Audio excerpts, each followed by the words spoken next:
যে BJP UPPL আৰু জিএছপিৰ যি সন্মিলিত মানে যি এলায়েন্স এই এলায়েন্সত আমাৰ ওদালগুৰি জিলাৰ পৰা 3খন আসন তেওঁলোকে লৈ গৈছে। তাৰে ভিতৰত আমাৰ 64 নং পাটনাৰ বিধানসভা সমষ্টিটো তেখেতসকলে লৈ গৈছে।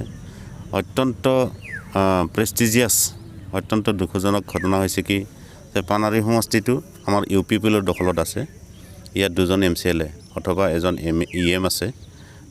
তাৰ পিছতো সেইখিনি থকাৰ সত্ত্বেও তেওঁলোকে আমাৰ পৰা এই সমষ্টিটো কাঢ়ি লৈ গৈছে। তো সেইকাৰণে আমি অত্যন্ত দুখ পাইছোঁ আৰু ইয়াৰ প্ৰতিবাদত আমি কণ্টিনিউৱাছলি মানে প্ৰতিবাদী সাব্যস্ত কৰি আছোঁ যাতে এই সমষ্টিটো তেখেতসকলে এৰি দিয়ে। ইউপিপিএলৰ পৰা প্ৰাৰ্থী দিব নোৱাৰা বিশেষ কাৰণ কি? হয়তো তেখেতসকলে ভাবিছে যে অতি সহজতে জিকি যোৱা সমষ্টিকেইটা তেখেতসকলে লৈ পেলাই তেখেতসকলৰ যিটো মানে 100+ যিটো মানে সপোন সেইটো দিঠকত পৰিণত কৰিব বিচাৰিছে। আমি সেইটোৱে ভাবিছোঁ। বিজেপিৰ আগ্ৰাসন সৃষ্টি হ'ল কিমানখিনি গ্ৰহণযোগ্য আৰু ভৱিষ্যতত ইয়াৰ পৰিণাম কি হ'ব পাৰে?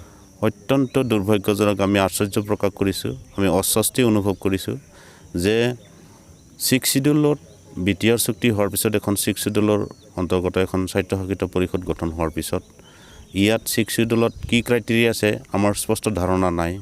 কিন্তু এইটো স্পষ্ট ক'ব লাগিব বিগত সময়ছোৱাত আমি যিখিনি দেখিবলৈ পাইছোঁ যে হাগ্ৰামাৰ নেতৃত্বত যি BLTৰ দ্বাৰা BTC চুক্তি হৈছিল 6 শিডিউলৰ আণ্ডাৰত আৰু এই 6 শিডিউলৰ অধীনত যি চুক্তিৰ আধাৰতে গোটেইখিনি ৰাজনৈতিক ব্যৱস্থা ৰাজনৈতিক অধিকাৰ সেইখন প্ৰদান কৰা হৈছিল চুক্তিকাৰীসকললৈ।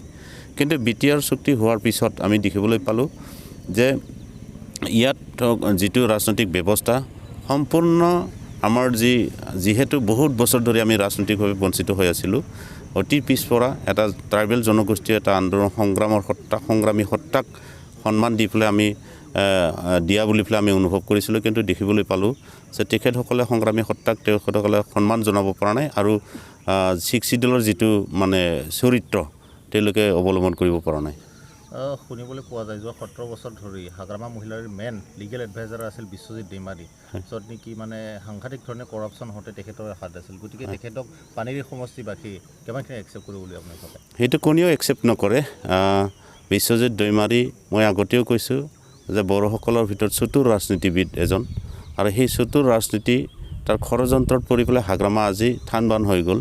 হিমন্ত বিশ্ব শৰ্মাৰ চক্ৰত পৰি পেলাই হাগ্ৰামাৰ যিটো ৰাজনৈতিক মানে আঞ্চলিকতাবাদ সেইটো ধ্বংস কৰি দিয়া হ'ল। তাৰোপৰি আমি ভাবিছিলোঁ যিহেতু হাগ্ৰামাৰ নেতৃত্বত থকা চৰকাৰখন যথেষ্ট ইনকাম বেছি বা দুৰ্নীতি ভ্ৰষ্টাচাৰ হৈছিল, আমি ভাবিছিলোঁ এখন নিকা চৰকাৰ গঠন কৰি পেলাই সমাজক এটা প্ৰতিষ্ঠা কৰাৰ এটা সুযোগ পাম।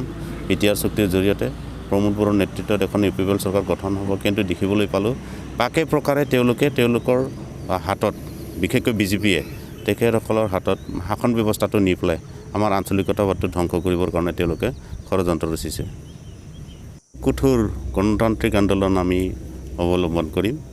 বিশেষকৈ প্ৰাৰ্থীৰ স্বাৰ্থত আমাৰ ইউপিপিএল দলটো ভৱিষ্যতে ওদালগুৰি জিলাত ইউপিপিএল দলৰ অস্তিত্ব জীয়াই ৰখাৰ স্বাৰ্থত আমাৰ কৰ্মীসকলৰ ভৱিষ্যত ৰাজনৈতিক অধিকাৰ জীয়াই ৰখাৰ স্বাৰ্থত আমি কঠোৰ পদক্ষেপ গ্ৰহণ কৰিম।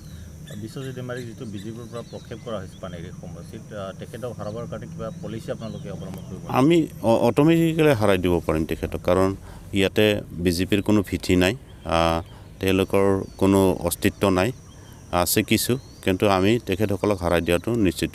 যিহেতু ইউপিপিএলৰ পৰা প্ৰাৰ্থী ঘোষণা কৰা মানে সম্ভাৱনা নাই, তেতিয়াহ'লে আপোনালোকৰ মানে ৰণকৌশল এয়া কেনেকৈ হ'ব? আমিতো পাৰ্টিক আমি এতিয়া কি আছে নাই সেইটো নাজানো। আমাৰ শীৰ্ষ নেতৃত্বলৈকে আমি অনুৰোধ জনাইছোঁ, তেওঁলোকে নিশ্চয় আমাক প্ৰাৰ্থীত্ব প্ৰদান কৰিব, নহ'লে আমাক ফ্ৰেণ্ডশ্বিপ খেলিবৰ কাৰণে বন্ধুত্বপূৰ্ণ খেলিবৰ কাৰণে আমাক সুযোগটো দিব লাগে। যদি তেনেকুৱা নহয় কি কৰিব? তেতিয়াহ'লে নহ'লেতো আমাৰ ইণ্ডিপেণ্ডেণ্টলি খেলাৰ কাৰণে ৰাইজে মোক অনুৰোধ জনাই আছে।